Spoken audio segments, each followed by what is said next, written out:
272। वैसे तो 272 का जो आंकड़ा है सरकार बनाने वाला आंकड़ा है देश के अंदर मौजूदा वक्त में, लेकिन 272 का एक आंकड़ा निकल करके सामने आया है। 272 जजों ने, नौकरशाहों ने, राजदूतों ने, इन्होंने चिट्ठी लिखी है। और चिट्ठी प्रधानमंत्री को नहीं लिखी है, चिट्ठी राहुल गांधी को लिखी है। और इस चिट्ठी के पीछे किसकी चिट्ठी होगी कि आप चिट्ठी लिख दीजिए, इसके लिए किसकी चिट्ठी इनके पास में गई होगी? जरा इस बात को सोचिए आप। बिहार के चुनाव के नतीजे आए हुए अभी 4 से 5 दिन हुए हैं और बिहार के चुनाव के नतीजों के बाद में अब नीतीश कुमार कल शपथ लेने वाले हैं, लेकिन इससे पहले चिट्ठी सामने आ गई और इस चिट्ठी के अंदर कहा गया कि राहुल गांधी चुनाव आयोग को, इलेक्शन कमीशन को बदनाम कर रहे हैं। यानी बिहार चुनाव से पहले राहुल गांधी प्रेस कॉन्फ्रेंस करते रहे, चुनाव आयोग को लेकर के सवाल पूछते रहे, चुनाव आयोग उन सवालों का जवाब देता नहीं है। दूसरी जो प्रेस कॉन्फ्रेंस हुई उसमें तो सीधे तौर पर ज्ञानेश कुमार ने जवाब ही नहीं दिया।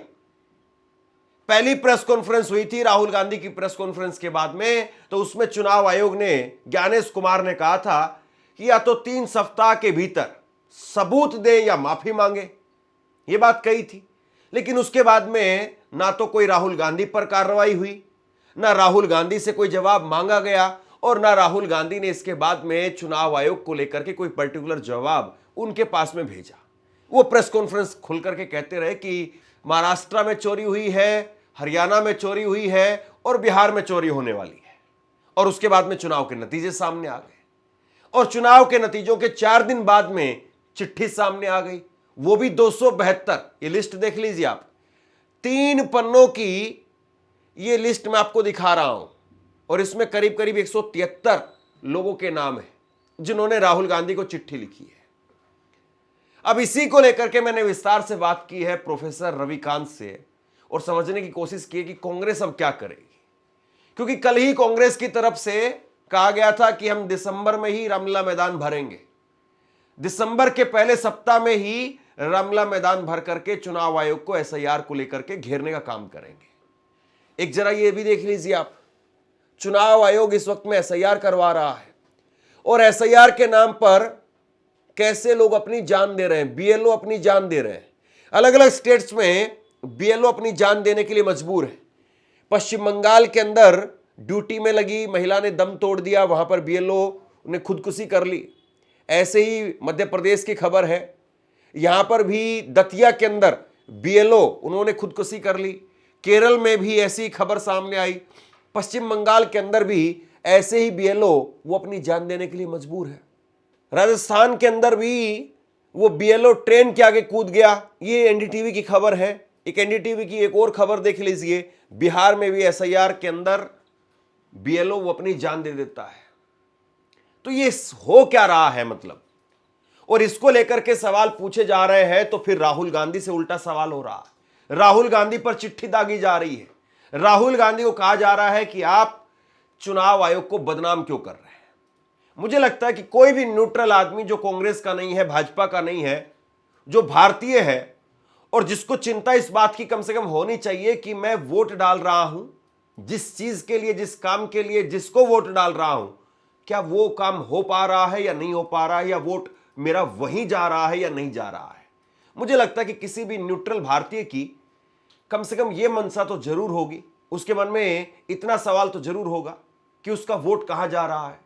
और जो ये 272 पूर्व जज, नौकरशाह, राजदूत सामने आए हैं तो उनकी मंशा भी यही होगी और इन्होंने चिट्ठी में कम से कम यह बात जरूर लिखी होगी कि जो आरोप राहुल गांधी की तरफ से लगाए गए हैं इसकी एक निष्पक्ष जांच की जाए और राहुल गांधी अगर दोषी हैं तो राहुल गांधी पर सख्त कार्रवाई होनी चाहिए। लेकिन ये लाइन नहीं लिखी है। अगर ये लाइन लिखते तो समझ में आता। अब कांग्रेस कह रही है कि भैया ये कोई और नहीं है बल्कि ये 272 रिटायरमेंट के बाद में बीजेपी के लिए काम करने वाले लोग हैं। अब इसी पर मैंने प्रोफेसर रविकांत से समझने की कोशिश की है कि आखिरकार ये माजरा क्या है और क्यों ये चिट्ठी लिखी जा रही है और कांग्रेस अब इसका कैसे पलटवार करेगी, कैसे इसका जवाब देगी। जरा आप विस्तार से समझिए। प्रोफेसर रविकांत उन्होंने बहुत सारी बातें सामने रख दी है। प्रोफेसर साहब, आपका बहुत बहुत शुक्रिया, आपने वक्त दिया सबसे पहले तो। Thank you. तो राहुल गांधी जी को चिट्ठी लिखी गई है और ये कहा गया है कि आप अपनी पार्टी पर ध्यान दीजिए, इलेक्शन कमीशन या संस्थाओं को इसके लिए जिम्मेदार मत ठहराइए। क्या कहेंगे इस पर? देखिए धर्मेंद्र जी, ये चिट्ठी झंडे बालान से लिख करके आई है कि बीजेपी की कार्यालय से लिख करके आई है? उसकी भाषा आप देखिए, नीचे सिग्नेचर जिन्होंने किए होंगे उन पर क्या दबाव होगा, या उस आइडियोलॉजी के हैं, उसी से जुड़े हुए हैं। ये जो भाषा है चिट्ठी की, वो वही है जिसे मोदी जी तय कर रहे हैं। ये बहुत स्पष्ट है। और मैं समझता हूं कि राहुल गांधी को लेकर के भारतीय जनता पार्टी इतनी बुरी तरीके से भयभीत है। और मैं तो आपको बिहार चुनाव के नतीजों पर मैं बराबर इस बात को कह रहा हूं कि ये नतीजे वोट चोरी भर नहीं है, ये डकैती है, खुलेआम दिन दहाड़े डकैती डाली गई है। और ये जो चुनाव नतीजे हैं वो आरजेडी से ज्यादा कांग्रेस पार्टी को और खास करके राहुल गांधी जी को टारगेट करने के लिए, आपने देखा होगा कि भारत जोड़ो यात्रा के बाद जो इस देश में राहुल गांधी की लोकप्रियता बनी, और इस देश का जितना कमजोर तबका है, जो महिलाएं हैं, दलित हैं, आदिवासी हैं, मजदूर हैं, रेलवे में काम करने वाले लोग हैं, जो कुली हैं, उन सबकी जबान पर, बच्चों की जबान पर कौन चढ़ा? राहुल गांधी। अब उन्हीं राहुल गांधी को, चूंकि लोकसभा चुनाव में तो आपको धूल चटा दी, बुरी तरीके से धूल चटाई, वहां भी सबको मालूम है कि करीब करीब 80 सीटें, 79 सीटों का डेटा है कि उस पर चोरी की गई थी, लेकिन 240 पर आप अटक गए। आपने मंसूबे तो बनाए थे 400 पार के। वहां जो राहुल गांधी जी को लेकर के और लोगों का विश्वास बढ़ा, उस विश्वास को बिहार चुनाव में बहुत रणनीति के साथ, कि इतना लंबा मार्जिन हो।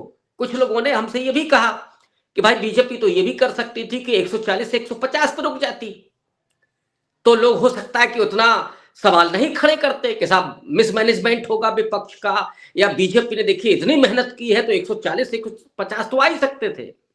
ऐसा नहीं है कि बीजेपी इस बात को नहीं समझती है कि लोगों का इससे जो चुनावी तंत्र है उस पर थोड़ा सा भरोसा और ज्यादा डगमगाएगा। लेकिन ये सब जानते हुए भी उन्होंने राहुल गांधी को टारगेट करने के लिए, कि देखिए राहुल गांधी देश में इतने लोकप्रिय। नहीं, लेकिन एक इसके पीछे ये भी तो रहा होगा कि आप हरियाणा को लेकर के हाइड्रोजन बम लेकर के आ गए, तो बिहार को लेकर के कोई और जो है दूसरा बम लेकर के आएंगे और तीसरा बम लेकर के आएंगे, उस पर फिर प्रेस कॉन्फ्रेंस होगी। तो ठीक है, उससे पहले ही कह देते हैं कि आप जो है अपने उस पर काम कीजिए। धर्मेंद्र जी, क्या चुनाव आयोग से सवाल करना उस संवैधानिक संस्था पर सवाल खड़े करना है? नहीं। कौन लोग हैं? ज्ञानेश कुमार गुप्ता से सवाल है। ये संवैधानिक संस्थाओं को बनाने वाली कांग्रेस पार्टी, आप नेहरू जी से शुरू कीजिए, डॉक्टर अंबेडकर जिन्होंने संविधान प्रारूप समिति के अध्यक्ष के रूप में तमाम संस्थाओं का प्रारूप तैयार किया, कानून तैयार किए, नेहरू जी ने इन संस्थाओं को मजबूत किया। वो कांग्रेस पार्टी क्या ऐसा कर सकती है? कदापि नहीं कर सकती। और राहुल गांधी तो लगातार ये सवाल खड़े कर रहे हैं कि हमें संवैधानिक संस्थाओं की स्वायत्तता को बनाए रखना है। डॉक्टर अंबेडकर ने, धर्मेंद्र जी, एक बहुत महत्वपूर्ण भाषण है डॉक्टर अंबेडकर का, संविधान सभा का अंतिम भाषण, उसमें उन्होंने जॉन स्टुअर्ट मिल को कोट किया है। जॉन स्टुअर्ट मिल को कोट करते हुए वो ये कहते हैं कि अपने नेता को इतना आप तानाशाह ना बना दें, ऐसा महिमा मंडित ना कर दें कि वो कल को सारी संवैधानिक संस्थाओं को ही नष्ट कर दे और कोई सवाल ही ना खड़ा हो। और अंबेडकर उसी में आगे लिखते हैं, अपनी बात को लिखते हैं कि भारत में जो भक्ति है वो एक बड़ा धार्मिक मूल्य है, और भारत के लोग बहुत धार्मिक प्रवृत्ति के हैं, लेकिन किसी नेता के प्रति अगर भक्ति होगी तो वो नेता तानाशाह बन जाएगा। हम आज वहीं पहुंच गए। वो जो डॉक्टर अंबेडकर की चेतावनी थी, उस चेतावनी वो आज सामने आ रही है, वो दिखाई पड़ रही है कि असल में क्या स्थितियां हैं। तो साहब, ये तो सारी संवैधानिक संस्थाएं, सिर्फ एक चुनाव आयोग नहीं।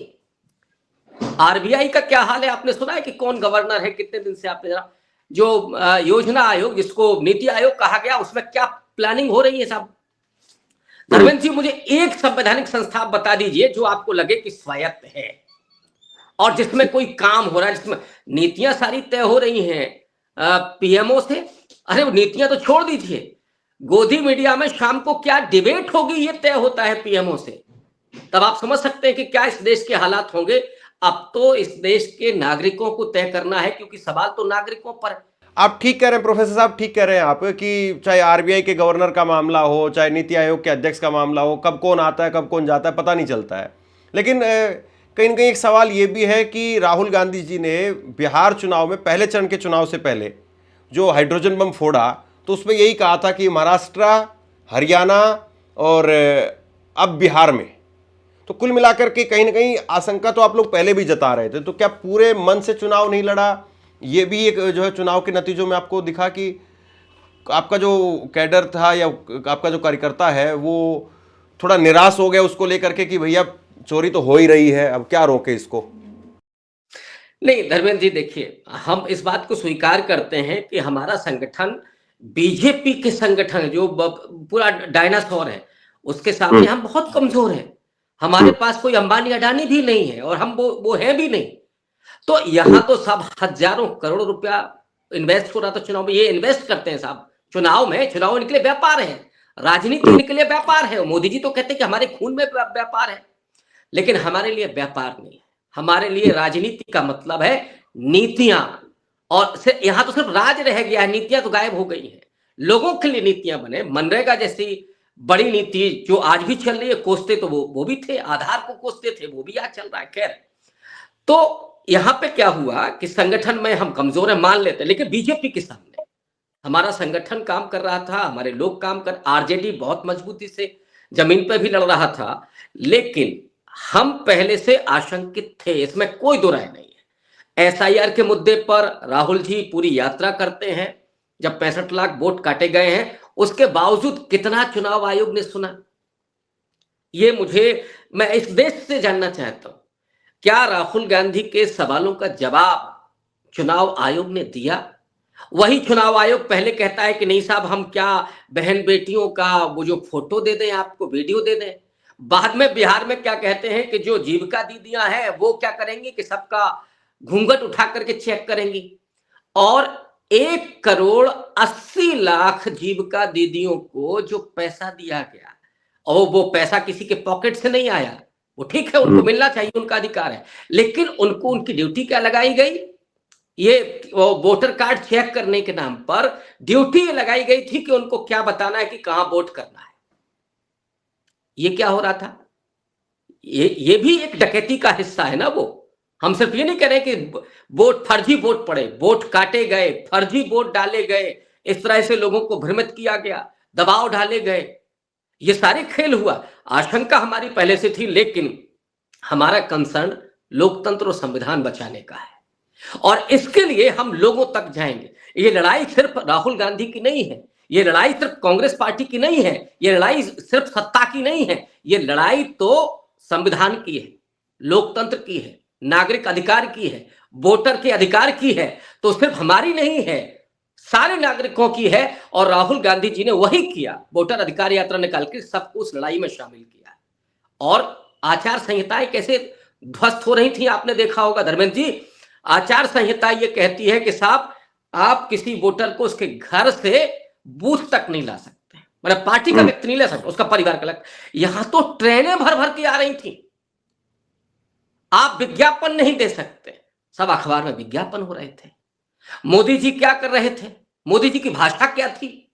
आचार संहिता खत्म हो चुकी है इस देश में। कुछ भी मोदी जी बोल सकते हैं, कुछ भी बीजेपी कर सकती है। हमारी लड़ाई तो इसके खिलाफ है, केवल सत्ता के लिए नहीं है। लेकिन प्रोफेसर साहब, एक चीज को और थोड़ा समझाइए।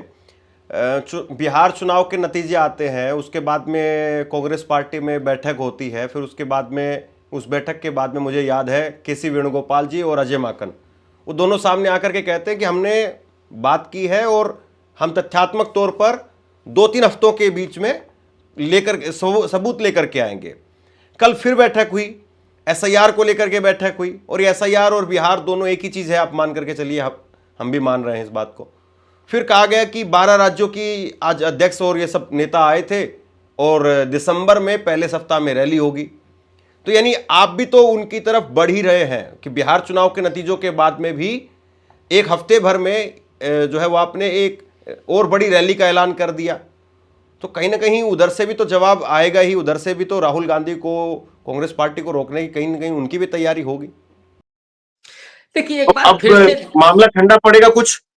नहीं, देखिए ये धर्मेंद्र जी सवाल मैंने कहा ना कि कांग्रेस पार्टी का अकेले नहीं है, राहुल गांधी का अकेले नहीं है। जिसका वोट कट रहा है ये उसका भी दर्द है, या उसी के गांव में जो फर्जी वोट डल रहे हैं। आपने देखा होगा कुछ रिपोर्टर्स, और आप भी गए थे, जिन्होंने रिपोर्ट की, कुछ महिलाएं हैं जो कहती हैं कि हमारा साहब वोट कट गया, हमारा वोट है ही नहीं। कुछ लोग कहते हैं कि हमारा वोट तो पहले ही पड़ गया साहब। ये कैसे हो रहा था? और इस देश में जहां हम 21वीं शताब्दी में खड़े हैं, 2025 में खड़े हैं, इतनी टेक्नोलॉजी है आज के दौर में, और आप कहते हैं कि साहब ये गड़बड़ियां हो सकती हैं। कैसे हो सकती हैं गड़बड़ियां? जवाबदेही किसकी है? अगर एक भी नागरिक का वोट कटता है या कोई फर्जी वोट डालता है तो जवाबदेही तो होनी चाहिए। चलिए मान लेते हैं हम, और आप क्या करते हैं? आप खामोश हो जाते हैं, आपको कोई जवाब नहीं देना है। अब पहले तो थितराई कर रहे थे गणेश कुमार, अब सब आपने लगा दिए कि 240 मतलब जो भी लोग हैं वो उन्होंने साइन किए चिट्ठी पर कि ये चिट्ठी साहब हम निकाल रहे हैं कि राहुल गांधी ये गलत कर रहे हैं। अरे हम क्या गलत, सवाल तो ये कि हम क्या गलत कर रहे हैं? हमारे सवाल भेजा है साहब, बदनाम कर रहे हैं। अरे जो साहब पहले से इतने बदनाम है उनको क्या बदनाम हम करेंगे? सच बात ये है कि हम लोकतंत्र और संविधान को बचाने का सवाल उठा रहे हैं, और उसके लिए हमें जो भी लांछन झेलना पड़ेगा हम झेलने के लिए तैयार हैं। इसमें कोई कहीं से पीछे हटने वाले नहीं। आप कुछ हमारे दर्शकों के लिए बता सकते हैं कि क्या तैयारी है? जैसे कि ज्ञानेश कुमार बार बार यही बात कहते रहे कि आप चुनाव के बाद में शिकायत लेकर के आते हैं, चुनाव से पहले शिकायत नहीं लेकर के आते हैं, चुनाव के दौरान आपके जो बीएलए हैं वो शिकायत नहीं करते हैं। तो इस बार बिहार में जो कुछ हुआ है, आपको भी आशंका है कि कहीं ना कहीं गड़बड़ हुई है, तो क्या आपने इकट्ठा किया है, या 2-3 हफ्ते में क्या लेकर के आएंगे, या दिसंबर में पहली रैली में क्या होगा? क्या ऐसा है जो उन लोगों तक खबर पहुंच रही है, या वहां तक खबर पहुंच रही है कि चिट्ठी आ गई है सामने? कुछ ना कुछ तो ऐसा हो रहा होगा तैयार जिसको लेकर के चिट्ठी आई है। देखिए जो पूरा हरियाणा में हमने पैटर्न देखा, जो कर्नाटक का एक विधानसभा का एक्सपोज किया था राहुल जी ने, जो महाराष्ट्र में हुआ था, वही पैटर्न यहां देखा गया है। बिल्कुल डिट्टो पैटर्न है, उसमें भयानक पैटर्न है कि आप कितने फर्जी वोट डलवाते हैं, कहां से लेके आते। अरे राकेश सिन्हा ने दिखाया, 9 महीने बाद 10 महीने बाद गए थे वोट डालने के लिए। ऐसे 8-10 लोगों ने चूंकि अपना फोटो डाल दिया, उसी से पता चल गया कितने लोग कहां से आ रहे हैं। एक खबर ये भी आ रही है कि उत्तर प्रदेश से बहुत सारे लोगों ने जाकर के वहां वोट किया। अभी मैं इसका प्रमाण के साथ बात नहीं कर रहा हूं, मैं ये कह रहा हूं, ये खबर ये आ रही है।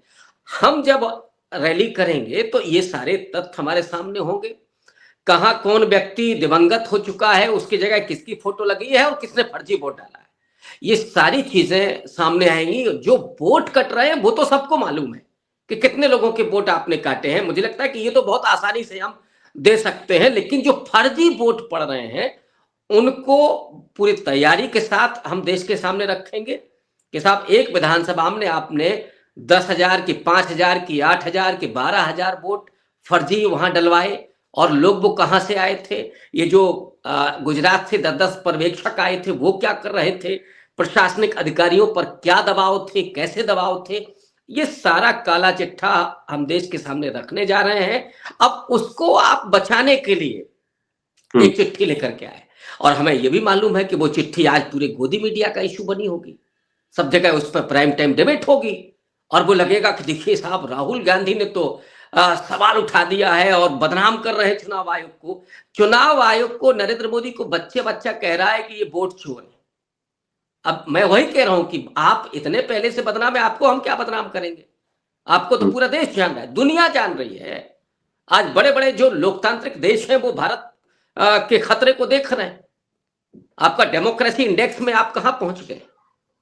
आप सेकुलरिज्म के इंडेक्स में कहां पहुंच गए? महिलाओं के अधिकारों से आप कहां पहुंच गए? पत्रकारिता में आप कहां पहुंच गए? धर्मेंद्र जी, आपको आश्चर्य होगा कि बड़े बड़े चैनल जो अब अपने को नंबर 1, नंबर 2 पता नहीं क्या क्या कहते हैं, कौन सा नंबर ही कहते हैं, वो साहब धर्मेंद्र की मौत की खबर चला रहे थे। क्यों चला रहे थे? वो उसको क्या हम समझते नहीं है? और ये वो सरकार, आतंकवादी हमला हुआ, कितने लोग मारे गए, प्रधानमंत्री हो या गृह मंत्री, एक शब्द नहीं निकला पाकिस्तान।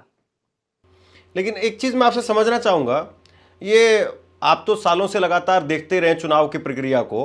चुनाव संपन्न होने के बाद में आमतौर पर चुनाव आयोग की प्रेस कॉन्फ्रेंस होती थी कि चुनाव संपन्न हुआ, ऐसे हुआ, इस तरीके से हुआ।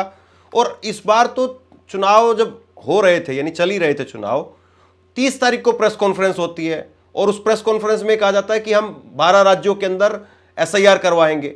बिहार चुनाव का नतीजा आ जाता, 15 दिन बाद में आप प्रेस कॉन्फ्रेंस करते और बताते कि देखिए बिहार चुनाव का नतीजा ये रहा, हमने इसमें SIR कराई थी और SIR का ये बेनिफिट हुआ। एक कॉन्क्रीट तरीके से बातें रखने में थोड़ा सा और अच्छा उनके पास में कंटेंट होता है एक तरीके से।